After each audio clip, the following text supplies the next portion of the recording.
and handling your business. It ain't about being rich and all that stuff. Because I mean, of course, you want to work there. Every man should be getting to a point where he's well off or better, or good financially. But that has to be just instinctively. I don't care if you're working at McDonald's, you still a man, and you should operate as a man. You know what I'm saying? So. Yep. Yeah. So most of us, it's hard for us to do, and I can vouch for that because I had to turn myself into the man I was. You know what I'm saying? I used to get into arguments with my old lady and have to like try to convince her and try to talk to her, like ask for permission and stuff like that because I wasn't in my natural state. And sometimes even toughest, strongest, whatever you want to call it, I am, that still was just subconsciously, okay, what you think about that? Or can I do this? And that's when I got to the point where no, I'm not asking for permission no more. Not in a disrespectful way. Just as a man, this is what I'm doing.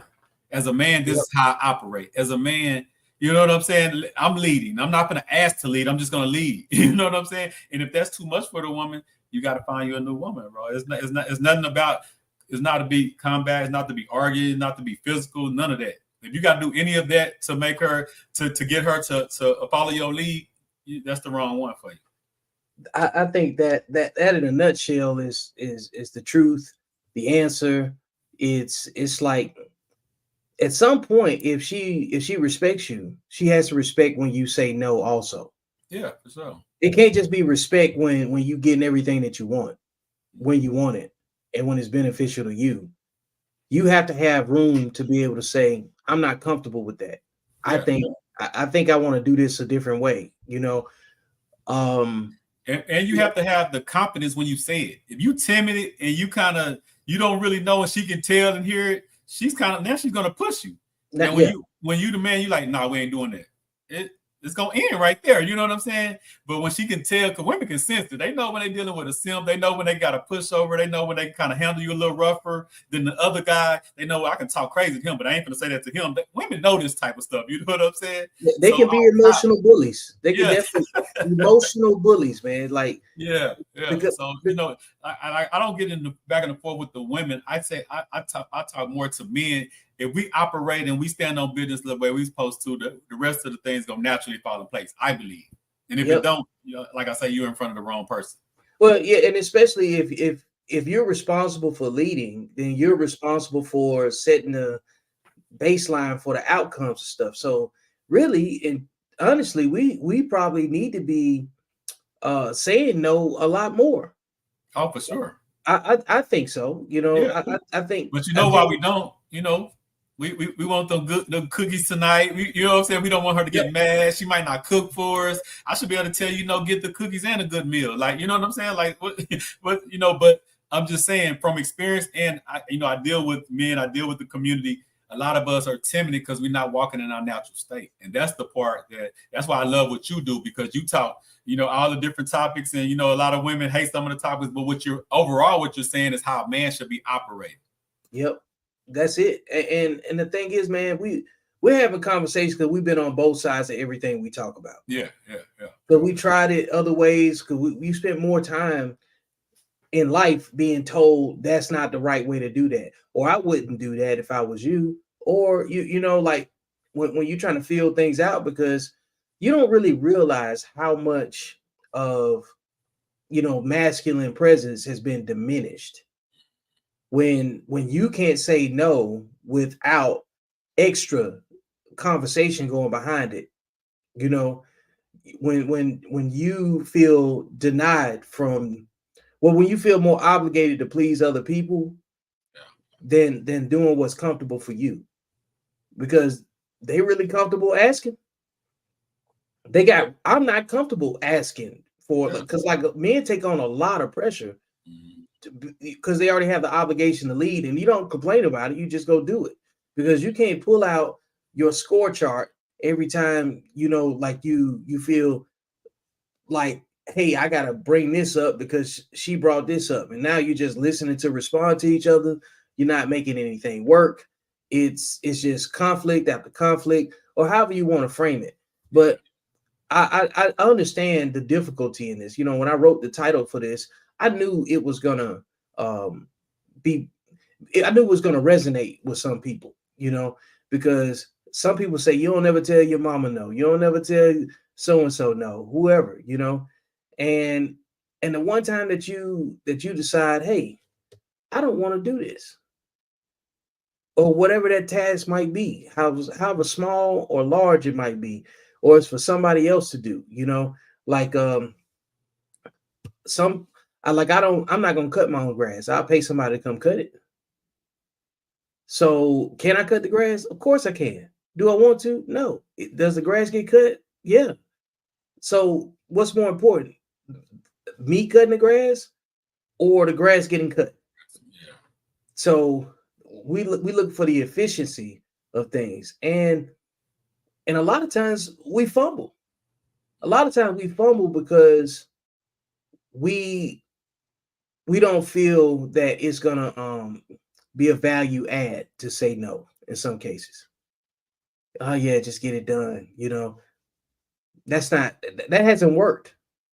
And when you think about all of the conflict, the friction between, both men and women, it comes down to someone's trying to force you to accept a different reality when all you have to do is just say no. Yeah. Like people talk about the power of no, but they don't talk about it within the relationship. Yeah. And sometimes it's not even no. Sometimes it's not right now. But when you have to effectively say no, then that becomes something else that changes the dynamic of most men's relationships. I get calls about this stuff all the time. When some men are trying to focus on getting in shape, and they ask their the significant other to come to the gym with them, and the significant other has no problem saying, no, I don't want to do that. And then they'll go even further to say, I don't want you to do that because of how it makes them feel.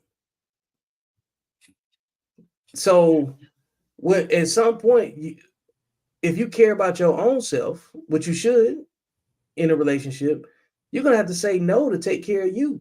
Yeah. Because ultimately, you're still supposed to have your own individual vision for your own personal outcomes. So in order for you to do that and stay on task, you're going to have to say no.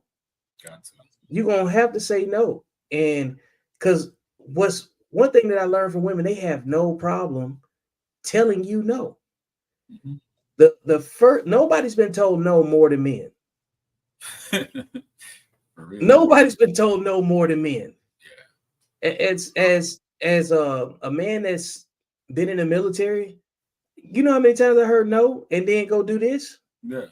Or, like when you're trying to get, even outside of the military, when you're trying to, I don't know, maybe get promoted or something, or get some kind of raise or some sort of, achieve some sort of goal that's incentive based, it's competitive and you get denied in so many ways.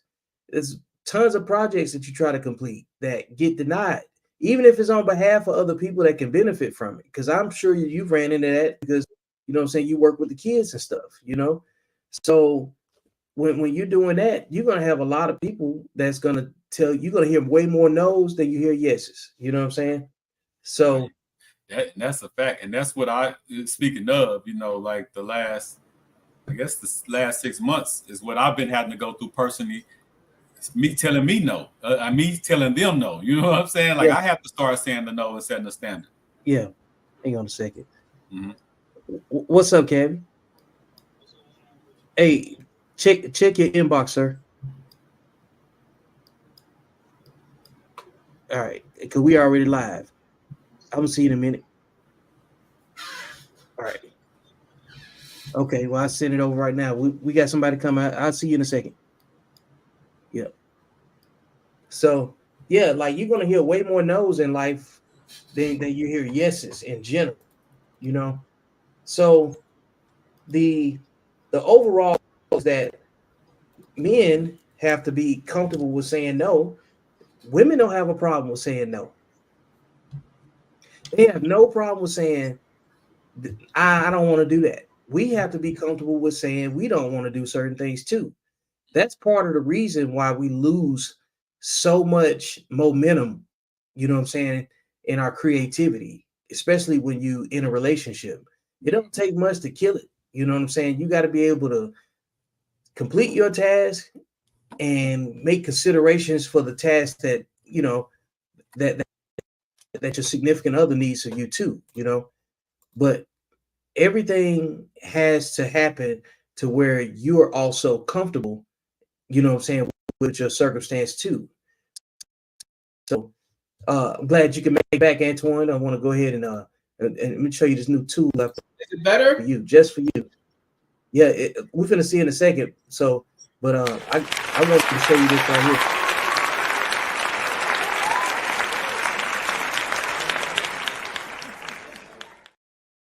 You really got that working now, huh? Yeah, I see it. Yeah, you're taking it to another level. I see you. I see you. You like You that? got that working now. Yeah. Look, hey, Antoine comes early and then it still ends up late. It's amazing to see. You know, I don't even get it. Dude, it's not me, man. It's the stupid Wi-Fi. I told you up here where I live. Hey, easy up here, man. Yeah. Hey, Tony, you Antoine. Tony's followed the pod for years. I don't know if you like Michael Jai White. You look like Michael Jai White. No, the hell he don't. I'm just saying that's the first. I ain't heard that one before. Yeah. I just hope you don't got an Omarosa.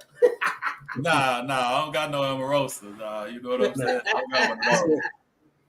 Now, Michael Jai White is crazy. That's a little too far for me. No, you know? Man, look at him. So before Antoine was kicked off because of his technical difficulties, we were having this conversation backstage about saying no, and it sounds very, very matter of fact, and it shouldn't even be an issue. But I don't understand why it is if you're leading. But it is. It makes a difference what she says. And you know what? That is the important part why you came back in right at the right time, because everything that you just said prior to, you know what I'm saying, you having to go out and come back onto the panel is exactly what Tony was saying in terms of like when you're leading, you got to be comfortable, you know what I'm saying, with what you got going on, you know, and part of that has to come with the authority to say no. Because if you got the responsibility and the risk, you have to be the one to say no. So you can't have, you know, I always say you can't have the least amount of resources and think you can make the rules. That's it right there. Yeah. That's it. Because that's why our community, you know, most of the time I speak for my community, because and that's what I explain to men when we have our Black man dinners and brunches and stuff like that. It's not about arguing with the woman about, and I think that's what we at the bottom, and we don't have the power, and we don't have the finances, we don't have the resources, so we want to force them and argue with them to follow me and lead. And it's about us and our daily routines and what we move, and just move as that way. Like I'm not going to argue with no woman about, you know what I'm saying, this is my way. This is just how I'm rocking. And if she rocking, she gonna be with me. If she not, we're not gonna be together. Like I'm not finna sit here and debate. I did in my younger years, because like I say, when you come from a single mother household, you're used to a woman leading, so you're kind of like programmed to let women lead. But as you really become into your masculinity, and as a man, you start realizing, like, hold on, you raising your voice to me ain't normal. You doing this ain't like this. No, this ain't the way we finna do this. And I had to become that man on my own, because I never had that imitation in front of me of how a man ran a household. I became the man I am now on how I run my household. Welcome to the show, Cabby. You know, matter of fact, let me go ahead and give you the same applause that Antoine got.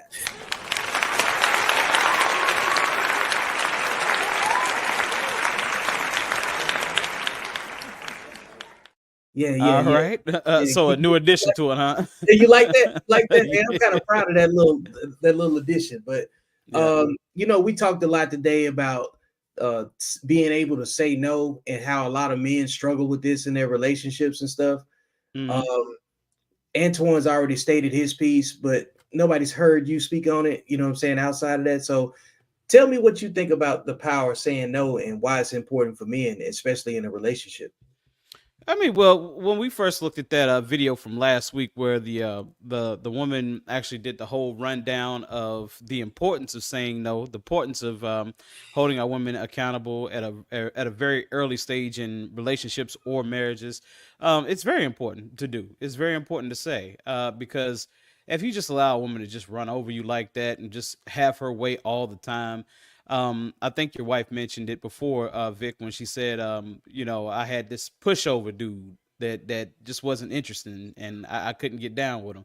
They don't respect that. They don't respect that at all. So I think saying no to a woman is very important, early on, especially in a relationship, just so she knows that this is what's going to happen when you do something crazy. I got to say no to that. You can't get it your way all the time. So Yeah. yeah. Y'all see rule number 2 on the screen. We don't argue with women. They got their own issues, and so do men. We can learn to mitigate our issues by observing the conflict management skills of women. When you pay attention to the way that they resolve their conflicts, you're going to have to learn how to say no, because they don't accept correction from each other. You know what I'm saying? Not the same way that men accept correction from each other. Mm-hmm. So you're saying no to you're not saying no to a girlfriend, right? We're talking about a significant other, correct? Yeah. Whatever. Say shit to a girlfriend, she can leave. I'm talking about somebody. I'm talking about somebody that actually you give a shit about, right? Because that's correct. Okay, yep. I just want to make sure that's the framework, because I really don't care saying no to any Tom, Dick, and Harry that walks in the door, because I'm getting my yes at night, and I don't care about the no in the morning, right? Yeah. Okay. Yeah. I just want to make sure we're on that page. Yeah, like this panel has 3 married men on it. You know what I'm saying? Sure. And we're just looking at experiences within our relationships that we've had prior to marriage, within marriage, just the whole dynamic, because you go through different types of relationships before you get to where you have to do real true conflict resolution with the person that you've committed to. You know what I'm saying? And then that becomes a whole new learning experience all over again, just like Tony was saying before. He had to separate what his growth experience was, because he was raised by a single mother. So his experience with being able to say no with his woman is different than what it was when he was being cultured by his mother. So that's a different dynamic. Hey, shout out to Uncle Junior. We just speaking back. What's going on? What's going on, Unc? Yeah. What's going on, dog? Yeah. Let's see here. Uncle Junior asked a question. He said, "How many men do not think that they can say no?" That's an interesting question. But I believe it's a lot of men that's like that will quietly defer. But we're using the men loosely with those guys, right? Because real men are going to tell them. I just want to make sure we're clear on this, because if you're talking about a man that's leading, he has no problem telling his girl no. It's not going to be a negotiation, and it's going to be no. And don't make me raise my voice to say it twice, right? Right. Yeah. You're speaking about the minority, though. The majority, okay. I just want to make sure of men or whatever are scared to say no, because they're not in position. A lot of these households are being ran by the women because they bring in the most money. They bring in this, they bring in that. So they're not really the man of the house. The most money. Doesn't the average woman make like 30-something thousand a year? Yeah. Okay, so are you telling me a man making? I'm just like let's get specific. Okay, I'm in the community, so I do the work. So I see it from my own eyes. Yeah, it's a lot of men that so they girl nurses check or something to come in. Yeah, for sure. Oh, okay. And like we use that word loosely. We're gonna use that word loosely, but I see that. Okay, so we're talking about that community. No, I speak with what I see and what I deal with the most. Of course, in general, we just talking about also strictly manhood. No, but like the reality, because when he first came on, he said about the reality, what's real and what's reality. The reality is, unfortunately, a lot of men in my community are ran by the wives because of different situations, and it's no excuses. It just is what it is. I don't make no excuses for it. I don't vouch for it, because like I left my mom's house at 12. I had my first apartment at 14. So I always ran my household and was the head of my household, even when I was the youngest in the house. You know what I'm saying? But sad to say it's a lot of men that's like that, and they scared to say no because the woman runs the finances, or the woman got the, she's in control, of most of the things that's going on. So yeah, unfortunately. So okay, so if we're generally speaking here, right? So if we're generally speaking here, I'm going to come from that point, because I can't relate to what you're saying, because I understand that based on the, they're waiting for the the tax check and all this from the woman and all that. That's a totally different, that's a she-male thing I am not even going to mess with, right? Okay, I got you. I am just no. But I'm talking about a man that's got his stuff together. He may not be making six figures like everybody says on YouTube. He's making an average 47. He's controlling his house. He's running his house, living the best way. He should have. And this discussion of the woman and him bring the same amount of money, even if she made more, she's going to wear the skirt. He wears the pants. That's just the way it is. Her role doesn't change because she makes more money. She may think that. And you can let her think that on Valentine's, Christmas, and New Year's, which is cool, 3 times a year. That's good. We agree on that. But after that, it's like, no. Her money does not make her the head of the household. Her money just makes her. She just contributes more to the household, right? No, it shouldn't. Yeah. But I know some of those men that you're talking about that makes that range, and they women still run the household. It's not just the dudes that's like the bum of the lowest level. Like I say, most of it is a mindset, though. And it's unfortunate. And I know what you're speaking to, how it should be.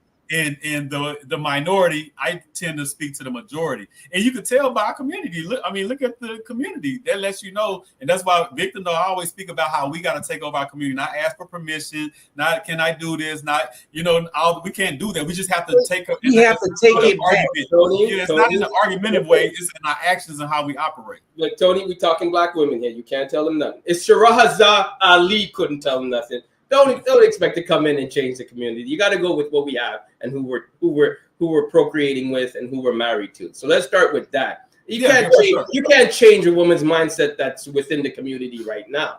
I'm just saying, first of all, men have to do better anyways, because I don't think any man should settle at 47K. I don't know where you live in, but 47 ain't cutting it. I don't think any man. I think a man should work 80 hours a week. I think a man should get 2 days off a year and 2 weeks for vacation. That's it. The rest should be working.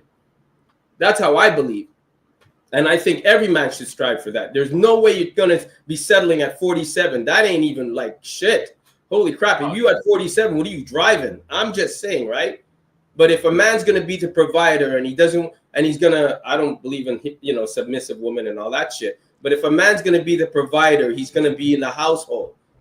He has a role. He has a role. Antoine, I see that you're still not listening to me and Vic when we tell you live in fantasy land over there in California. What fantasy land? What fantasy? It's California, Antoine. What did I say it's fantasy? You don't need 100K to live in Roanoke, Virginia. I never said you 100K to live in Richmond. You don't need 100K to live in Charlotte. You live in California, bro. That's totally different. But I didn't say anything. I didn't say anything dealing with 100K. I'm saying if the man has 100K or he has 47K, he's still leading the household and he still has a role, and she still has a role. That's understood. But you said if a man's at 47, he should work 80 hours a week. You're damn right. Yes. He should get 2. He should get 2 days off a year. Okay. So Antoine, saying that and trying to justify that 80 hours a week, right? When do you have time for your kids, bro? When do you have time for family? Listen, first of all, I'm being facetious on the 80 hours. You know what I mean? I'm just saying. Okay, let's say 60. Let's say 60. Let's say 60. You can't do 60 hours a week? Let's say, like, what I'm saying is, when do you have time for your family? When do you have time for your kids? When do you have time for those things? First of all, that's the woman's job in that area. You come home and you come home and you're the provider. Your kid's gonna want the Nikes. Your kid's gonna want a good school. You are providing, right? And you're gonna be the man. And nothing scared me. My father worked 60, 70 hours a week, and nothing scared me more than my mother telling me, "Wait till your father get home." I mean, that was normal. That's all she had to say. We were like straight as an arrow. And on the weekend when he was home, the bedroom was clean because we knew that's when he's gonna look at it. So what are you talking about? Thank God that a lot of us men have a significant other or a wife, that are helpmeets, as we have in the Bible and the Quran, you know, any holy book, you know, that help get that accomplished, help get those costs accomplished. So we really don't have to worry about working 60 and 70 hours a week, and we do have time for our kids. We do have time for all those things. I do my job 100 hours a week if I could stay up and drink coffee. You don't have any kids, Antoine, so that's okay. I think, dude, I love when I do that. I'd still work out. I'd find the time to make me the best man I could be. What are you talking about? You know what kids mean? You got to get up earlier and go to bed later. That's all that kids mean. What are you talking about? You got to have kids to say what kids mean, Antoine. You got to have those. My brother has. All right. They got to reel it back in. Yeah. Come on. Just like Antoine, sometimes he get carried away, man. Like I'd be like, what? I'm making sense with that. My brother has 2 kids. And all he told me was, bro, I had 2 kids. My brother was a big time executive. And you know what he said? I get up earlier and I go to bed late because I got to get the gym in and I got to finish the work at night. That's all he had. He had no choice. You're acting like he had a choice. It's like we don't. No, I get what he's saying in principle, but I'm not trying to work no 80 hours. If I do, I work for myself and I have businesses. So I work a lot of hours a week. There you go. I know people. I have mentors that work 2 hours a day and make 50, 60,000. I want to work like that. I don't want to work hard. Absolutely. Work myself into work more. Be more efficient with how you make money. Right. Absolutely. And I don't have no kids, so I could. But in order to get there, Tony, but in order to get there, you're gonna have to work hard to invest. You know that. Hey, Uncle No, it's about building a skill set. You know, some of these are skill sets. You know, so it's not really like working hard. You know, it's skill sets. It's skill sets you can develop that'll get you there. Well, right, absolutely.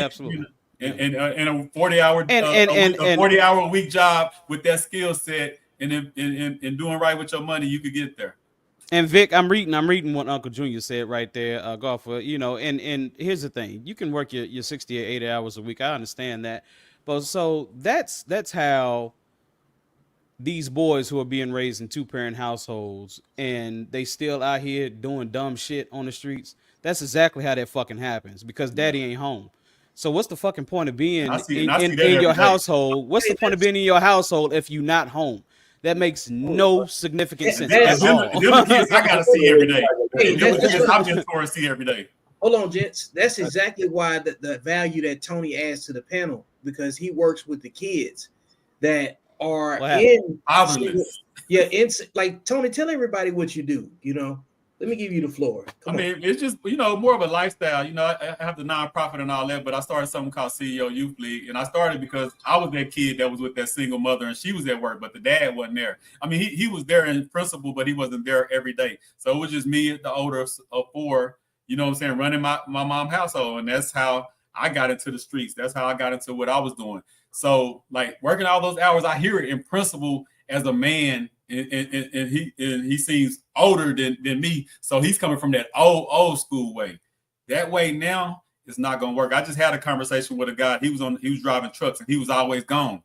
Kid and juvenile, kid doing this, kid doing all kind of stuff. I told him last year, man, get a local job. You're gonna make less, but you'll be at home. You'll be able to come home every day. That kid hasn't been in trouble since his dad took a pay cut to be at home every day. So that is powerful to be in front of your family every day to build that institution inside your household. So I can't front. I don't have kids, but I deal with kids every day, and 98% of the kids I deal with is fatherless homes, and the other 2% will be the fathers that you're talking about that's always gone, always at work, trying to quote unquote provide. You know, so it's real when men need to be at the household with their kids. I understand as a man, especially an older school man, work, provide. I get it, but we got to figure out new ways to provide and be home with these babies, man. Because I'm telling you, then that falls on me as a mentor, as a guy with no kids, and I got to be the ones that run to the school when it's a fight. And I don't got to be, so I'm just saying I don't got to be, but I choose to be the one that the parent, the mother called. Can you come sit in the office with the principal and me? His dad is at work. Can you come up here? He ran away. Can you do this? All this because why? There's no father figure at the house. And when them boys get like 11, 12, 13 like me, we ain't hearing nothing our mom say, especially if we get a little yum and we get a little money in our pocket. My mom couldn't tell me nothing when I was 12 with $1,000 in my pocket and I had broke my virginity. There wasn't nothing she could say to me. And calling my dad that's 30 minutes away, and he at work, so when he can't come to the weekends. I ain't trying to hear what he's talking about, So what he's saying is super important because this is my life and I see it every day. Dad is not at home is ruining. Okay, so wait a minute. Then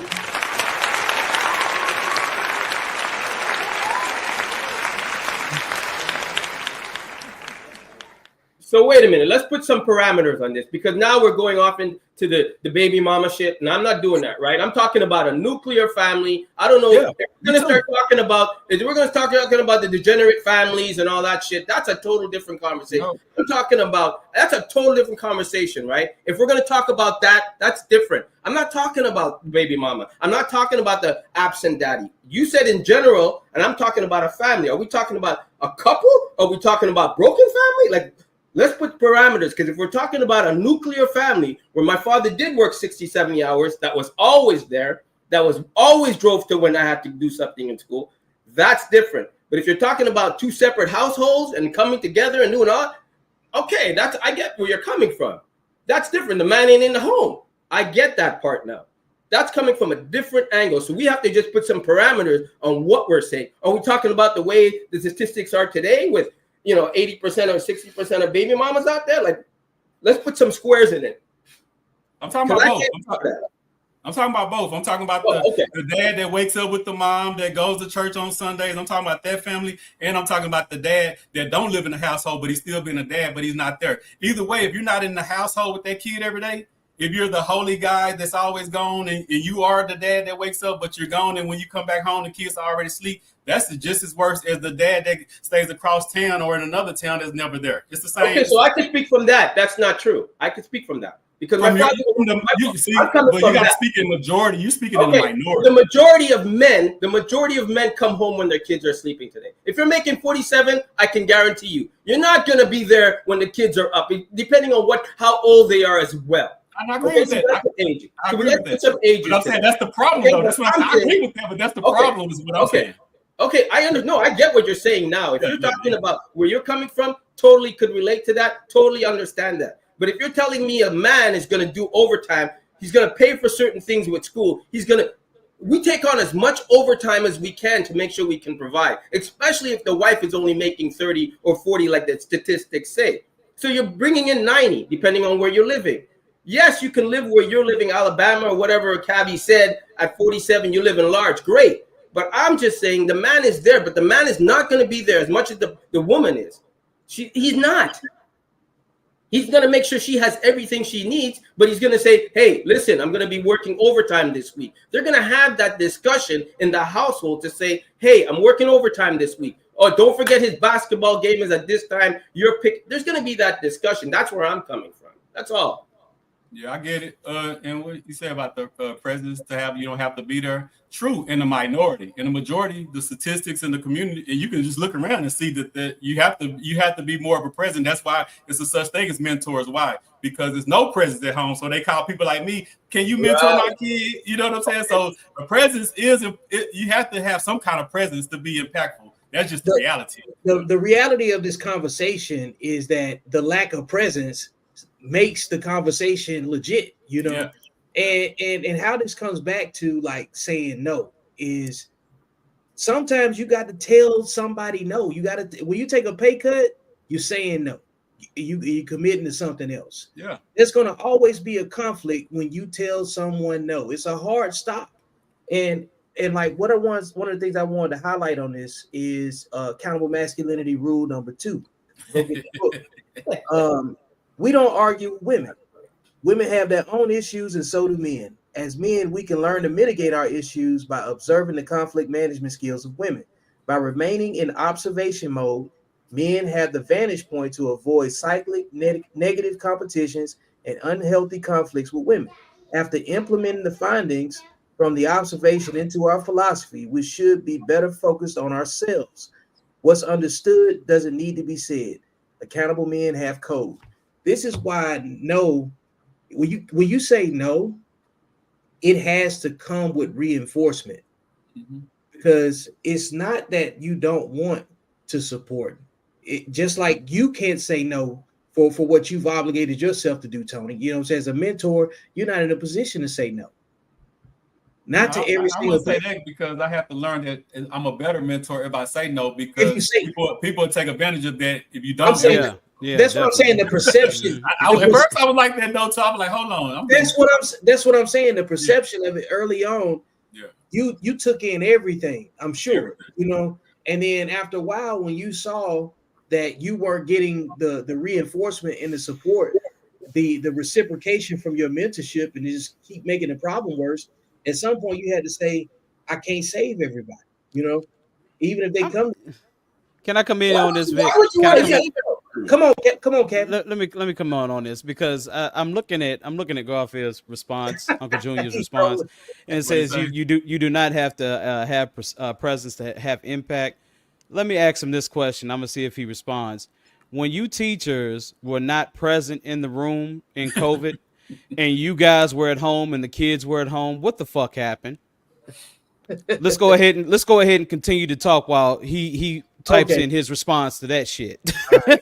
Like because said, because 80% of the damn kids were failing when the teachers did not have presence in the classroom. What you're talking about, though? Look at the extreme you went. COVID. That's an extreme. Wait, that's an extreme. When I say extreme, you're not talking about. You're not. That's not an extreme. That's a reality. We're not talking about a father wouldn't be there like that. That's like different. Listen, my father wasn't with me when I was at school anyways, and when I skipped class, he wasn't there anyways. So what are you talking about? I'm saying Antoine.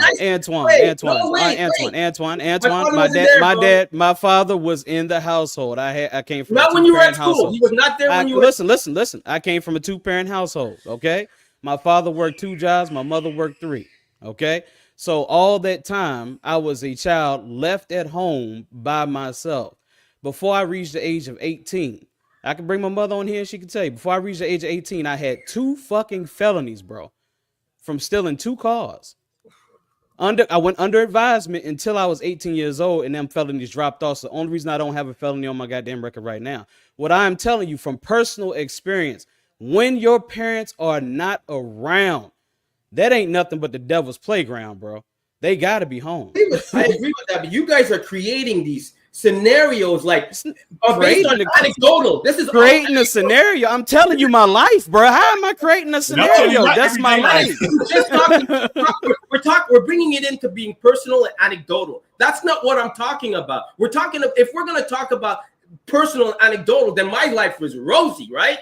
But I'm not talking about personal and anecdotal. I'm talking about generally what's out there. You're telling me a man is going to have to make more than 47, especially with the way the economy is today. You can't pull that shit. I'm saying during COVID, you're right. But that was COVID. Everybody took a break on COVID. Kids took. I'm talking about when I was at school and I skipped school, my father wasn't there to see me skip school. He found out afterwards, but he wasn't there when I skipped school. COVID is different. COVID ain't nobody around because you're on a computer teaching, being taught like this. So I'm just breaking it down. If you go anecdotal for every little thing, Jesus, man, Tony over here, that ain't normal. But he broke out of it. But that you can't tell me that's the norm of the generally public kids that are out there. You can't tell me that. It is because you know the why. normal that I see. And I'm here in Temple, Texas. I can call somebody right now in Chicago. I can call somebody in California. I can call somebody in Florida. I can call somebody in New York. And it's the same story over and over. That's unfortunate. Then you guys have to pick which potty pity you're going to be focusing on. Because I'm not going that one. I'm not talking about that one. Because that's like, okay, now we're talking about the kids that are unfortunate. So we want to talk about the 5%. Let's talk about the 5% of people that he's talking about then, not the 95%. Let's talk about. So you think the 95% of the kids were raised like you? Yes, and here's why. You think 90? Wait a minute. Wait, I just want to have this correct. No, 95% is the 2 scenarios: either raised like me or have the dad, like he just said, raised like me or raised like him. Because I come from a single mother household, he come from a 2-parent household. No, but you were really out on the street. I mean, I didn't have felony. You were out on the street by 12 and 14. That ain't the norm, right? I'm just saying, what's the percentage you want to go with? Let me explain that. Let me jump in right there. If 54% of households are led by single mothers, they reflect what Tony's talking about. No, Tony came from 12 Cody came from being out on the street at 12 and his first apartment by 14. What's the percentage out of that 50% then? That kids are like that. But look, okay, let me ask you this question. How many kids, when I was out there running around running away, how many 12-year-olds you think I was with? You think I was the only 12-year-old out there? No, I didn't say that. I want to know a percentage of what do you think it is? If Vic is saying all this, I just want to know a percentage, like what we're talking about. Are we talking about the 20%, the 10% kids? What are we talking about? Hey, Cabby, when you come back on camera, I want you to pull up some data and look at. Yeah, I'm saying I'm combining. Okay, I'm coming from like the single mother when I left at 12, and this man right here said he had mother and father at home, and we kind of similar, still have a similar story. He might not have left at 12, but the similarity of getting in trouble with the house for both in the household. Similarity of me, I didn't really get in a lot of trouble, but I was doing troublesome stuff with the single mother. Two different. You didn't have a mother. You left at 12. You didn't have a mother. You said you left. You didn't have a mother. You said you left at 12. Which one is it?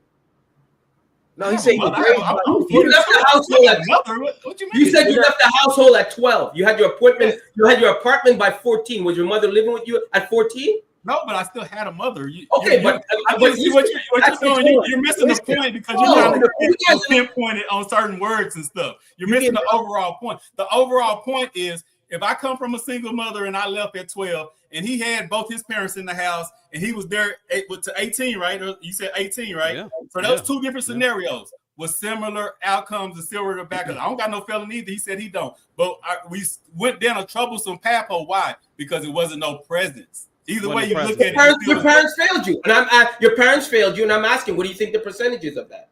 Of parents failing their kids? Well, obviously, you said Cabby and you are the same. The parents failed you in that aspect. I think I want to know percentage. That's easily 70, 80%. Easy. Yeah. You think 70, 80% of the parents are failing the kids today? Yes. For the last how many decades? Shit, since the 60s. Yep. You have got to. I can say that easy. I can say that easy. You listen, let me tell you. Back in the 60s, kids had it better than they have today, right? You have to admit that. Things were better back then than the chaos that it is today. What do you mean when you say better? What are you talking about? Black people were married back then. Black people had a family back then. Black people lived in that back then compared to today, right? So your better is... Wait, yes or no? Wait, one thing at a time. I'm trying to figure out your better because you said it had it better. Wait, answer the question. There were more marriages back then with a nuclear family than there are today, right? I don't have the stats on that. I can't answer that. Vic, you know what I'm talking about, and you know I'm right. Well, hold on. Let me. What I want to clarify right here, Antoine, because he's going to answer your question. Just like you needed parameters for his question, he's asking for parameters for your question. So I get better. So your rate is how more people were married in the 60s than now, and that's better. That's what you mean. It was more of a nuclear family, and kids did better back then. I feel more of a nuclear family. I believe Antoine's right on that. That's why I say it was more of a nuclear family. I definitely agree with that. Yeah. I don't know if my better is different because the wealth and all that, we still didn't have that. But yeah, we was all in the household. Yeah. And most of the mothers back then stayed at home. So yeah, I would say that part was better. Right. But and then the government came in. And then the government came in and changed that dynamic, correct? For sure. Okay, so so if we're talking about that moving forward, you can't say the 60s. Let's talk about that time moving forward, right? Then single parents went over the roof, right? Okay, so if we're talking about that moving forward, I can agree with you on that, right? Because women made bad choices and so did men. And if we go by statistic, most women are sleeping with the same guy to have multiple baby mamas. That's a fact. That's not me, right? Okay, so if you're talking from that, if you're talking about that point forward, I can agree with what you're saying, right? That's what I'm talking about. I can agree with what you're saying on that. So if that's where we're gonna start, where we're gonna frame how people and saying no, I don't see why. For me, bringing it back to what Vic's question is with men saying no, why would you have a problem saying no if you're a leader? There's no question about it. My mother never questioned my dad. It was never no. My dad never questioned my mother when it came to what he needed to provide. And a man shouldn't have to question his woman.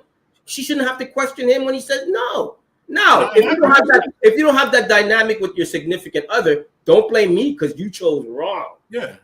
Okay, okay, we're on the same page. Yeah, and I agree with what you're saying. But I think where we're missing it at is like what you said. Back then, it was a stronger nucleus, right? Right. Women felt it wasn't no arguing with your dad. Like grandpa and them didn't get they didn't get that talk back to him, right? No.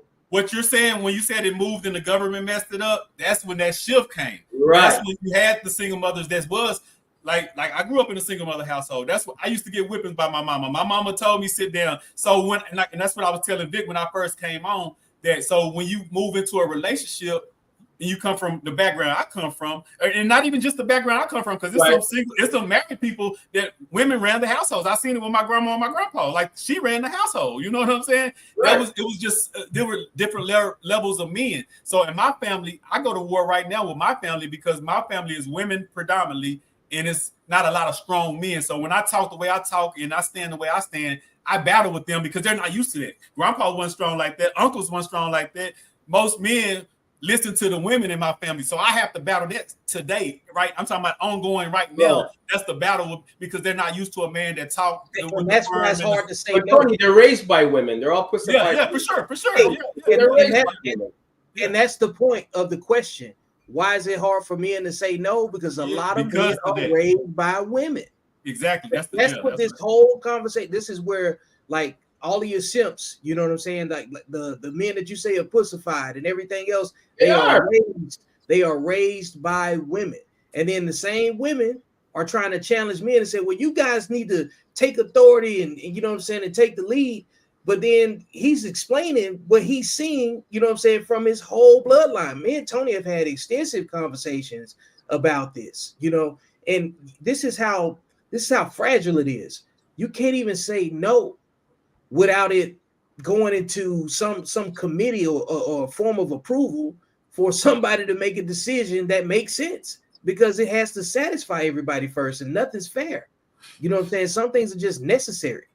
And when you can't get simple compliance on something very, very small, you see friction like that. And you see a lot of men running through relationships where they're getting abused, really abusing themselves because they've been conditioned to always capitulate to the woman. Exactly. And that's what we got to be real as men. That's why I like to have these conversations, because I come from that barrier, and I can say I did used to conform to my woman a little bit, not just because I wasn't no man, just because the natural thing. And that's why I'm telling Vic, when you get with your woman, the first thing you call her is mama. She's another version of your mama. So when she talks crazy to you, this and that, and as men, that's when if you don't have a male to teach you that ain't right, I had to teach myself that, hold on, don't raise your voice with me. Like keep your attitude right. I have to build that into me to give it to her. I didn't have that at first because I just didn't think, I didn't even know that was a thing to have.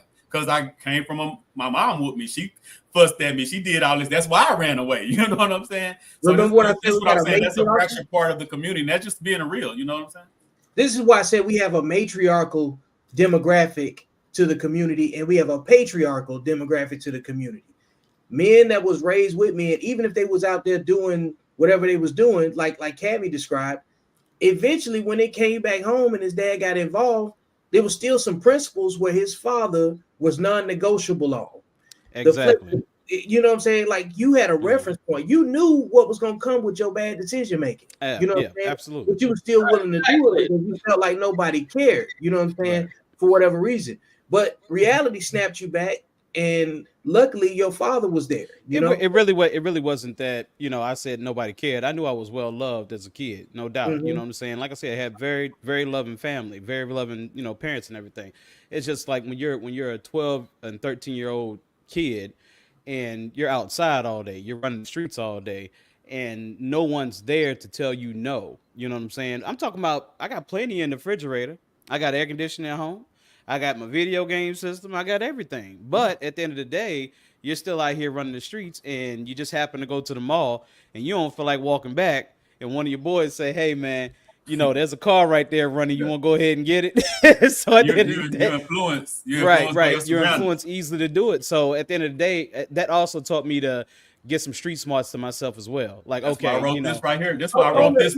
I wrote this for juveniles with the same mentality that he said. because we had the same. That's why I wrote this book, Streets Lie to Us, because all the dumb stuff that I thought was hard and real and cool, and I follow, and I ain't gonna really follow because, like I said, I didn't get in a lot of trouble as a youth. But that mindset of what he's talking about, that's why I wrote this book for the juveniles. The streets lie to us. All the things that we think is cool, hip, hard, gangster is really the biggest facade ever. But when you're in that environment, you think it's the only way. Until you outside of the environment, or you get around mentors, or you get around people that let you know, hey man, that's the dumbest thing ever. Why are you gonna make money like that? Put your life on the line. Once you make money in these stocks, once you make money in this real estate, until you get that, you're gonna think that dumb stuff, stealing cars, selling dope, all that stuff. I just thought that was normal. I didn't think that I was doing nothing crazy. So that's what I'm saying. We have to understand the mindset, and it leads up to why we can't say no to our women, because it's the beginning. You know what I'm saying? We got to look at the cause of it. We got to look at the reasons how everything started. Then we can realize, okay, that's how he became that man.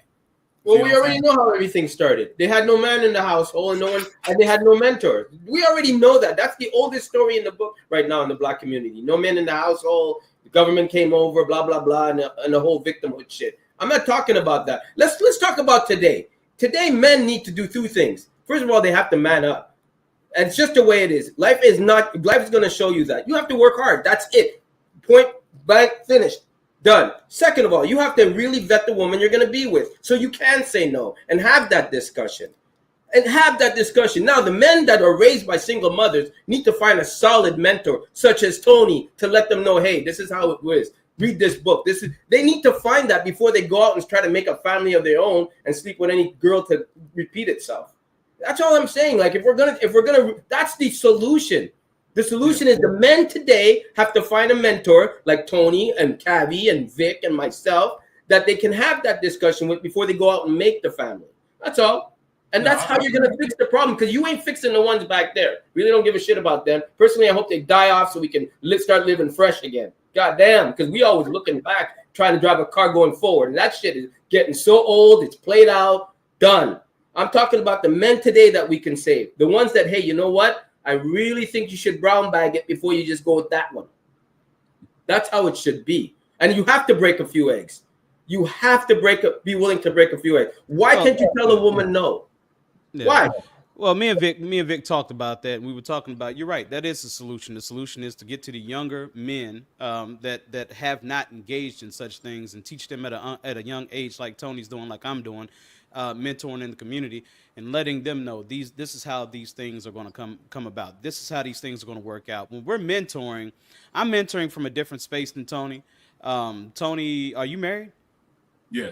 Okay, so I'm not mentoring in a different space. I assumed. Yeah, okay. Oh yeah, yeah. So, you just haven't had going on 14 years, been with her for 26. Okay. You guys just chose not to have a child yet, and that's pretty much it. Okay, got it.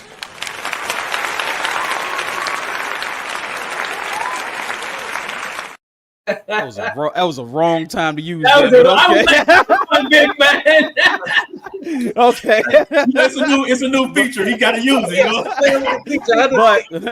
It worked. But we can speak to these young men, and we're speaking from a place of being married to a woman. So he said 13 years. I'm going on 7. So at the end of the day, you know, there's a lot that comes with that experience, and we know the ins and outs of being married to a woman. We can sit here and talk all this big shit all we want to about how we're going to talk to women and all that good stuff. I understand that, but let's just be honest.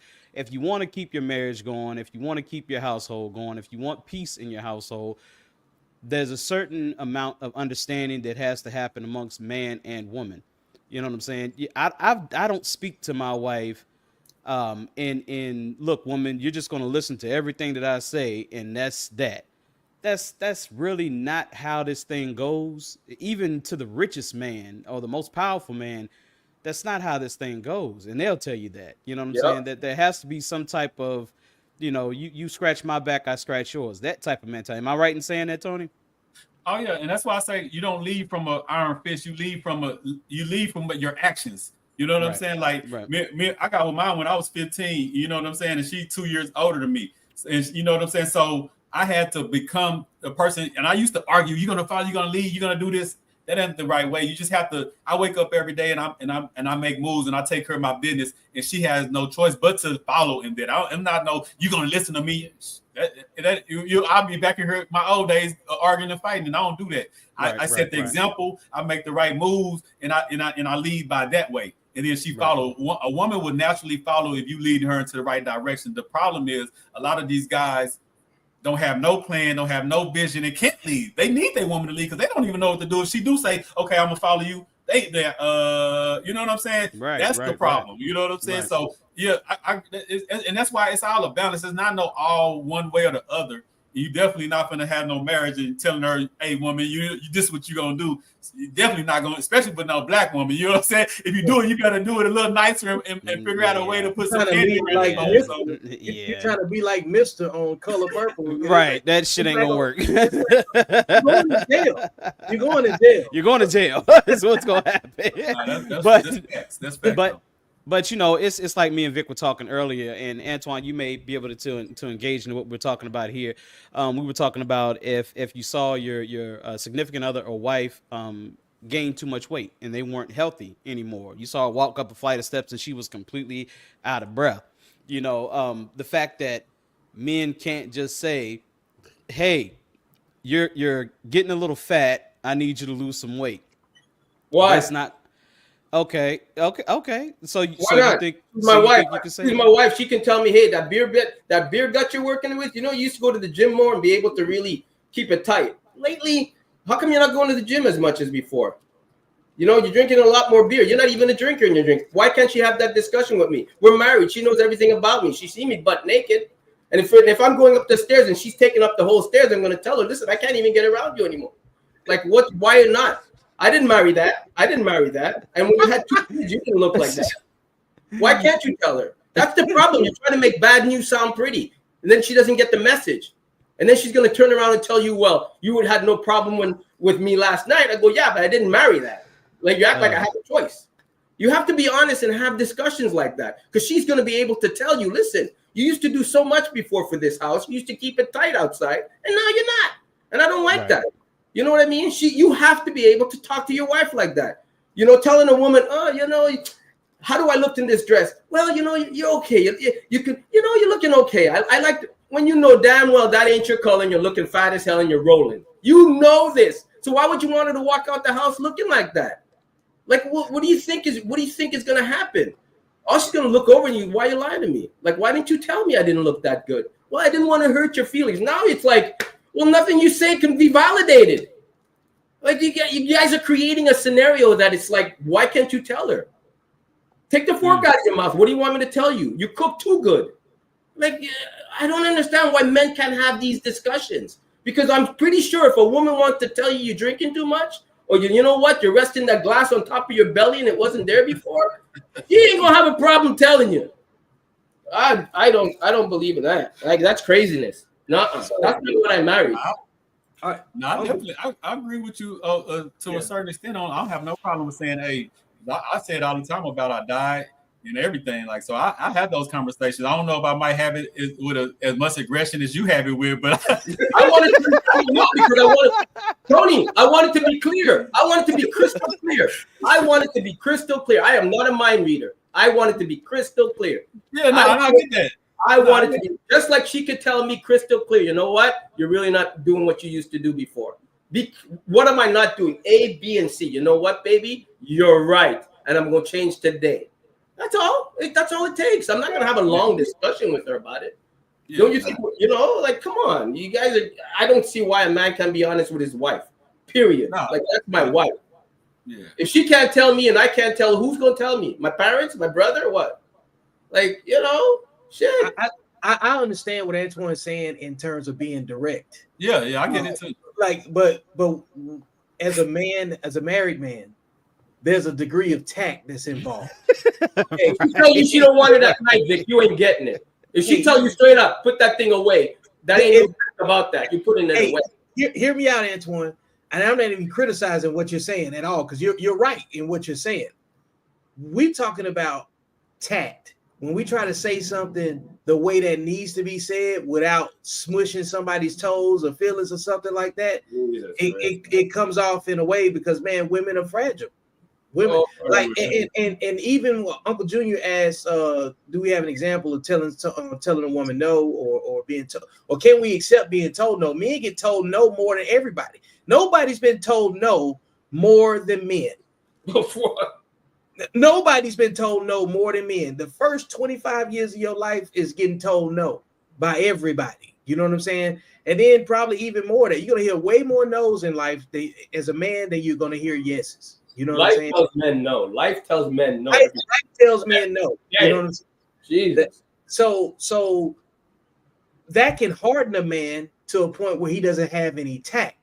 And if you still want to cultivate a relationship with somebody that you love, yeah, you got to be direct, but you also got to be compassionate. It got to have some empathy in there, because as a leader, you already are in a position where she's going to respect your authority, right? So it's up to you to find a way to say it to where she wants to feel the, benefit from the incentive of it. Outside of like being self-motivated, yeah, you're supposed to take care of yourself, but within a relationship, people deal with different things as far as like personal depression and stuff like that. That's why you got to go get therapy. That's why you got to constantly work on yourself. It's a full spectrum, wellness practice pretty much. And you have to be. That tact is exactly why we got so many fat ass women out there, and you can't find one to fit in the dress. That's exactly why these women today are big as houses. They act like the fork doesn't have an off button, and I got to deal with it when I'm trying to date one slim. Because like, holy shit, man, you ain't really eating all of that. That's exactly why these women are obese today. And 80% of them are obese. And I'm in the dating world, and I go in, and that dress looks like a skirt on you. What the hell? You think I'm going to actually try to tell you to go to the gym looking like that if you're walking in like that? If a man can't carry you over the threshold, why the hell would he marry your fat ass? No, that's the problem. No one is telling them, and they just keep getting bigger and bigger and bigger. And your tact, you know what your tact is? Ain't nothing happening. Ain't nothing happening. Hey, in that situation, some man is going to sleep with that and justify it by sleeping with him. Damn. Hey, look, like I said, in principle, what you're saying is right. Thank you.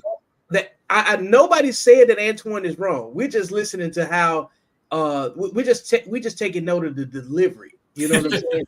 Okay, it's not my package to pick up. But the delivery is crazy. So, obviously, the delivery ain't happening because we're getting it bigger and bigger. That's a hell of a delivery we be getting, because it ain't working.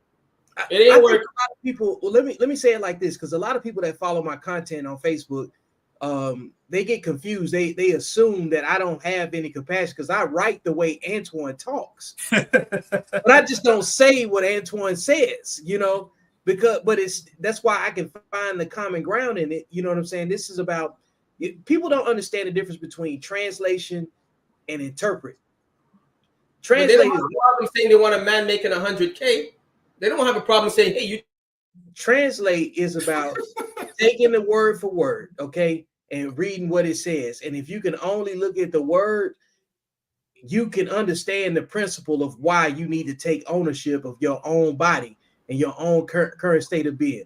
Interpreting something else is where we come into the conflict zone, because if I tell Cavi he need to lose 100 pounds, if I tell Tony he need to do this or do that, he's just gonna take it for what it is and say, man, my brother care about me. So he's identifying that. That's the way we accept direct criticism, right? Because that's the difference between a criticism and a critique. A criticism comes from a negative place and it doesn't have any follow-on, adjustments or suggestions. Critiques say, hey, you're doing this and you could be doing this. You're doing okay here, but you need to get here, and this is how you do it. We have to be able to do that as a leader. That's what I'm saying.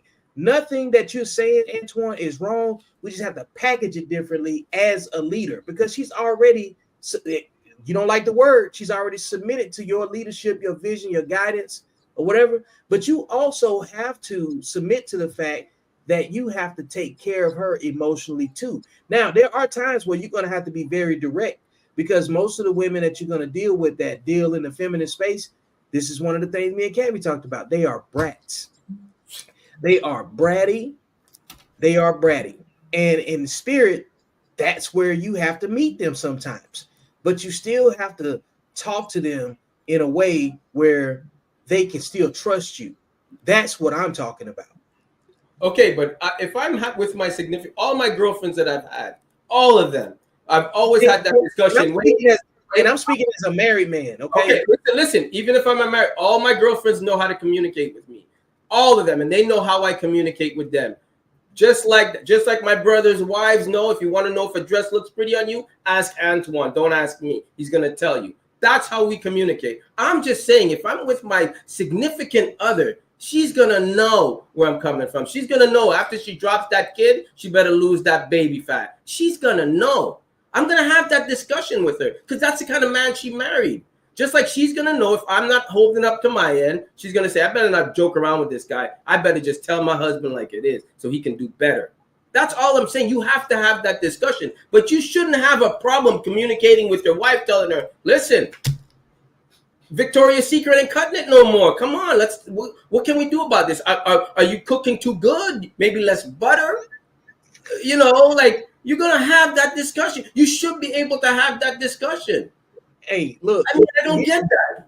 Hey, yeah, and I get what he's saying, but I never had it like that. I had a conversation with, hey, I want to have 2 clean days a week. I want to have, you know what I'm saying? I want to eat vegetables and fruit. Yeah. I have the same conversation, just different. I don't get into all that. And she's definitely not overweight, and I'm not overweight either. So we're not overweight, but I do that from a health perspective. Hey, I want to eat clean. I want to eat this. I want to have, if we eat fried food this week, I don't want to have fried food no more for another week or 2. So I do it like that. Like I say, you're saying nothing wrong. I just never put it the way you're putting it. I don't see what the problem is. I really don't. And when you talk about communication, you got to realize your way is just not. It's not only one way of communication. Right. And you've had a female, respond to this, and she said, "Yes, Vic, compassionate on how we communicate about a negative situation." So it's all compassion. Vic, share the screen real quick if you don't mind. Go ahead, set it up. All right, I already did it. Okay, it's down there. I got it. Boom. Yeah. So this right here, Antoine, is a reality. So the thing is that there's been a whole story made up on websites, numerous ones. You can probably find thousands of these. Should I tell my girlfriend that she's fat? So, and then they go into detail about how to say it. As you see, it says it depends on how she feels about it. If she has been gaining weight, she almost certainly knows it. Putting her down isn't going to fix anything. The key question is whether she's gaining weight or not, but how she feels about it. If she's perfectly happy with her body, you telling her that she has a problem implies that your opinion about her body matters more than how she feels, which is unreasonable. Now, okay, we're going to skip down to the second one here. It says, do not bring up her weight if she's happy with who she is. If she's not interested in losing weight because she likes the way she looks, it's not your place as a man to tell her she needs to change. That doesn't mean you can't encourage healthy behavior that may lead to weight loss. It does mean that you shouldn't directly address her weight, though. So as you see, I mean, it's a problem. You know what I'm saying? It's a problem. Because I got nothing out of that. Like, it's just... Cavi, listen, Vic is right. Listen to me. I'm not talking about your girlfriend. I tell my girlfriend anything. She's my girlfriend. Right. She's not my significant other. She may not even get a ring. So I'm going to tell her what I have to tell her because there's another fish in the sea. I'm not talking about that. We're talking about significant other. And if you have a problem talking about your significant other, there's a problem in communication there. Because you're going to know your wife on how to talk to your wife that's going to suit her just fine. Right. Mm-hmm. And I believe that. Every man is different. So your way of being tactful is being tactful because you know your wife, your significant other. You're going to know how to say it. I'm saying I would say to my wife like that because she's going to know I just go for the jugular. So you have a clear understanding of what, there's no miscommunication. None. Avoid the word fat if you do address this directly. That's what I'm saying. She's going to have that communication. I mean, you guys know how to communicate with your wife, but that's going to the jugular. What I'm saying, Antoine, is let's be a little bit more realistic about it. You know what I'm saying? Because obviously this is a problem. This is a problem that, you know, men have talked about, whether this is barbershop talk or whatever. This is a problem that men have talked about. You know, if their significant other gains weight, it's really hard for them to express in a positive way. Hey, you might want to lose a couple of pounds, baby. I mean, I see you've gained about 30, you know what I'm saying, since the last baby. How about we lose a little bit of that? You know, it's ways that you got to talk about that, you know. But women don't talk about it when a man is short. He's short. You don't make enough. You're short. I don't like that. I like tall guys, 6'3". You don't fit in. How is that going to be? How can you tactfully tell a guy that? You're a man. You're able to take that. You're able to take those blows, bro. Okay. Hey, that's what I said. Look. You're a fucking man, Antoine. You're supposed to be able to take that shit. Wait a minute. Are you telling me you're not a fucking man? Wait a minute. Right. Okay. So you're saying.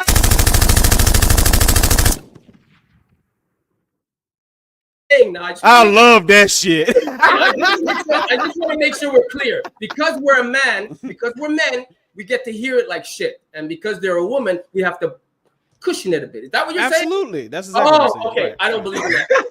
I don't even think it's cushion for me. It's just that's my natural. So that's naturally how I communicate. You just naturally communicate a different way. They can say it any way they want to us because we're men. We got to take it, but we have to. Oh, okay. That's the way you guys think. Okay, we're clear on that. So check this out. That's the whole point. This is the whole point of the question, being able to say no. No, because right. even if they can say whatever they want to, at some point you're gonna have the ability to say no, not necessarily to use it out of spite or nothing like that. But they don't have no problem telling us no.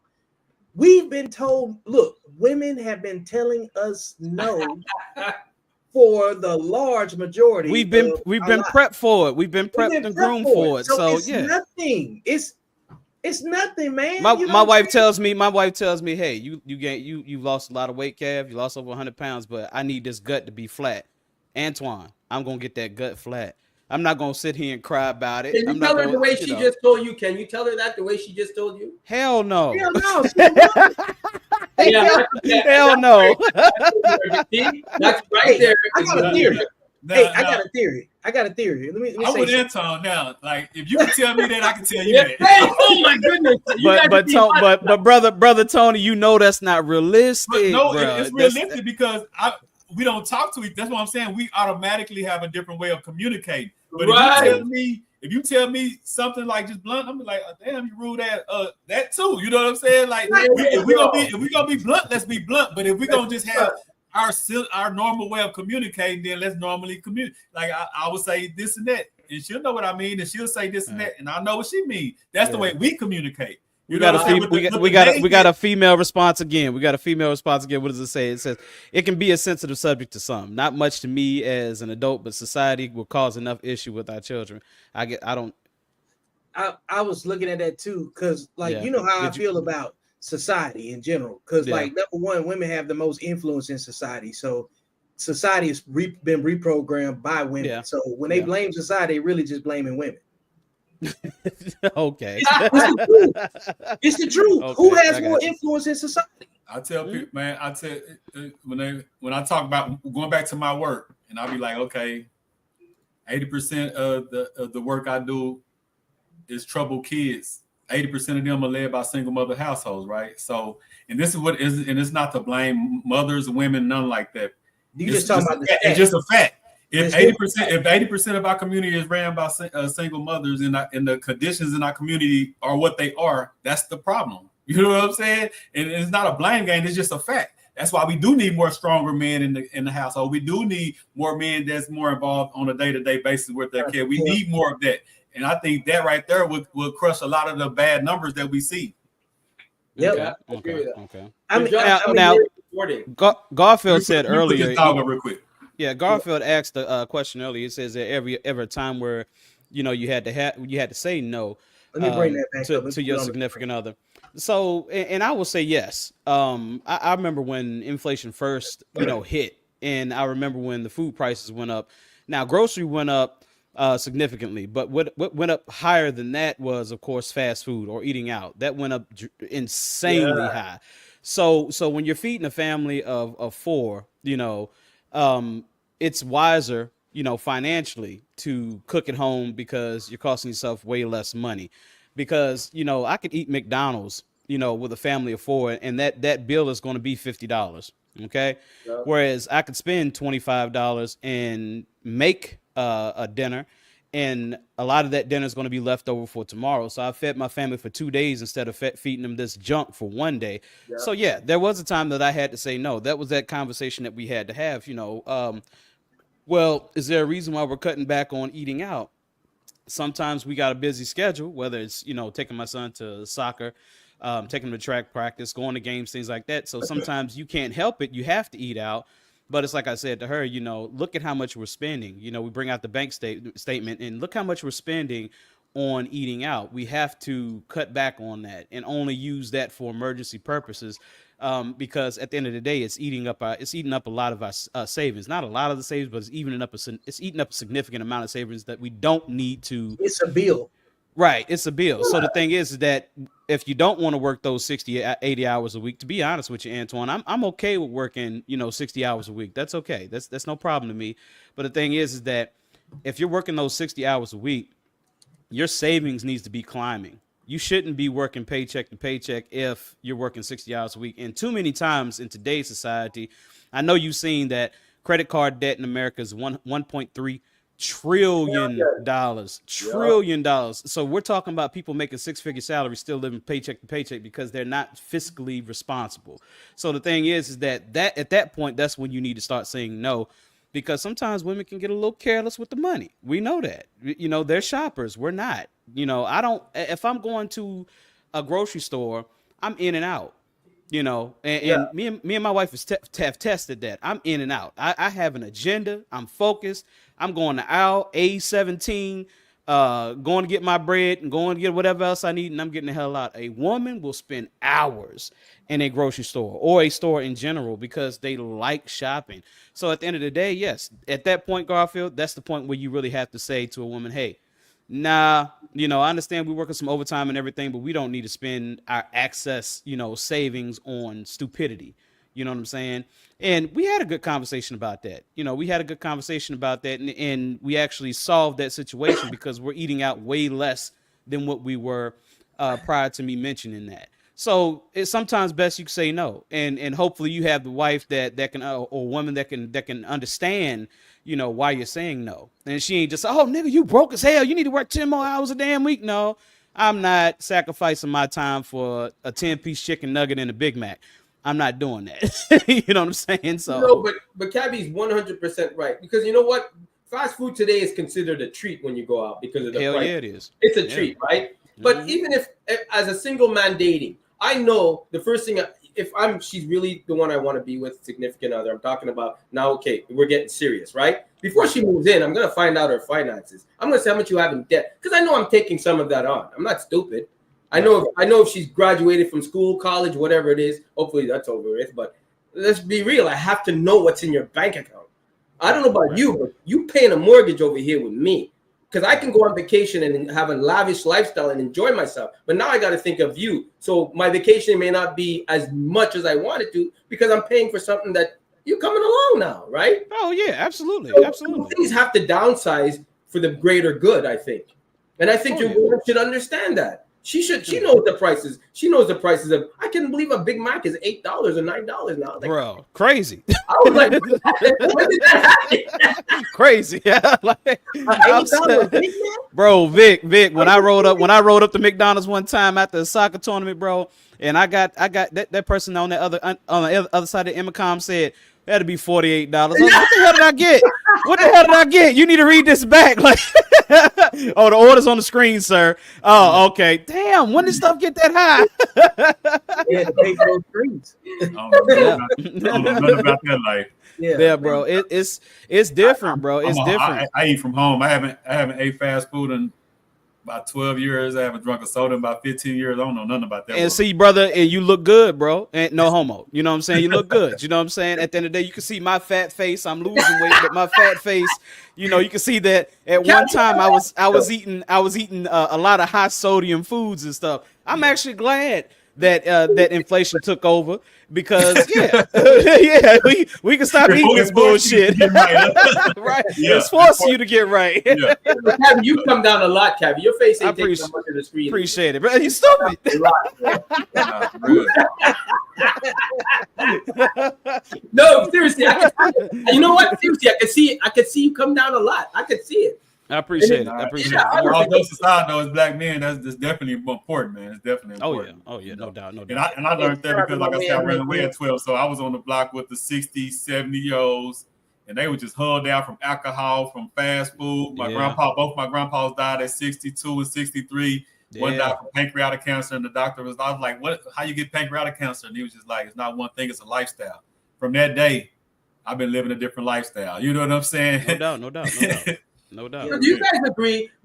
So let's bringing it back to the no thing with a woman, right? Because you guys are married. So you guys are married. Don't you think right now, at the stages you're all married, and the way you know your significant other, which is great, you really don't have to tell her no because she really knows what no is when it should be. Kind of, yeah. I don't even think you really need to voice it because you guys know you know each other that well. Unless it's something new coming in or going out, right? Yeah. Unless it's a big purchase or something that's going to actually make a significant dent. Your wife knows what you would say no to, and you know what you shouldn't even be asking her about. I think it's fair to say that, right? That's true. That's true. Hey, I'll give you that. On generally big, responsible topics, yeah, absolutely. We know what the boundary is on that. When we talking about no, it really is about the little things. You know what I'm saying? Give me something. You know, you guys are married. Give me something. I want each of you to give me something that you would have to do the no thing with that I can relate to as a single guy. How's that? That'll be a task. I would like to see you relate to married men as a single guy with no, but I mean, what's the no for you? What would you tell your wife no? Would I tell her no to? Probably not going to. Wait a minute. I want individually because each of you are married to different women. Let's go ahead. Yeah. No doubt. I would say one thing that was important to me. We're gonna go back into health with this. You know, I would have to say, stop bringing these sodas in the house. I don't want our children drinking these sodas. I don't want to drink them myself, high in sugar. You know, and that's a problem. I want to kind of wing our kids off of, you know, sodas, sugary things, you know, sugary drinks, cookies, things of that nature. Now, when I said that to her and I suggested that to her, you know, she wasn't as receptive as I'd like for her to have been. But you talk like Anton, so you gotta start talking like. look, brother Tony. You better not bring another. Look, brother. I'm gonna tell you. If you say it like Antoine, you gonna have a battle for like 8 days. You gonna have a battle for 8 days, bro. It's gonna be a lot. It's gonna be a lot of passing by in the house, and ain't nothing gonna be said. It's gonna be a lot of mean faces. Yeah. It's gonna be. When I keep it up, Big, I told you. I said, you know, some men we don't say no. Why? Because you might not get no goodies at night. You might not get that love. You know what I'm saying? So that's a factor too. Hey, that's a factor too. That's why I got rule number 5, baby. Wait a minute, I want to hear Tony's no. I want to hear it. I want you to tell me your no's. Man, I do have a no. I have to say no to so much shopping. Other than that, like, we know each other, so she already know before she even asked me. She knows it's a no. You know what I'm saying? Like, she already know. But when it comes to shopping, give me something. I make maybe not. I make scenario. I invest in a property or something. So it's tight for the next month or two. So we don't need to be spending. Why the hell am I seeing Amazon packages still showing up? You know what I'm saying? So I don't need you on Amazon for the next couple months. It's tight. I just made a purchase. You know what I'm saying? So stuff like that. You know, it be stuff like that. In general, though, she already know how I rock, and we know. That's reasonable. Yeah. Give me one, Vic.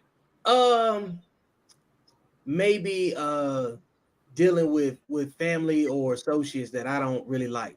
You know what I'm saying? Going to a place where you don't really want to go. Right. And but the thing at the same time though, it makes it look awkward for them if they care. But if you don't go, it makes it awkward for them. But if you do go, you have to pretend you want to be there, you know? Yeah. Right, And, right. and some sacrifices are just there. You know what I'm saying? Okay. All right. But I never had we've been rocking for 26 years. I messed with probably 3 family members of hers. I don't play. Like it's people borrowed from my house, brothers and all, like borrowed from my house, and we've been together. You know what I'm saying? Like, my house is my house. If there's no respect, if it's a disagreement, we're gonna do that in the streets. Don't ever come to my house. So I don't even. That's non-negotiable. That's non-negotiable right there. Yeah, but there's some men that are in relationships and women too that they have to go kind of placate to the in-laws or something like that, or whatever other family members or friends or whatever, and that's always a point of friction because it could easily have like some friends that I don't like, or she can have some friends that I don't like, and then we have to figure out how to support that. But women get the green light to just say, no, I'm not going to that at all. You know what I'm saying? Right. But men don't care the same way that they do, you know, because when we tell them no, it's a different note on their emotions than it is for us. Right.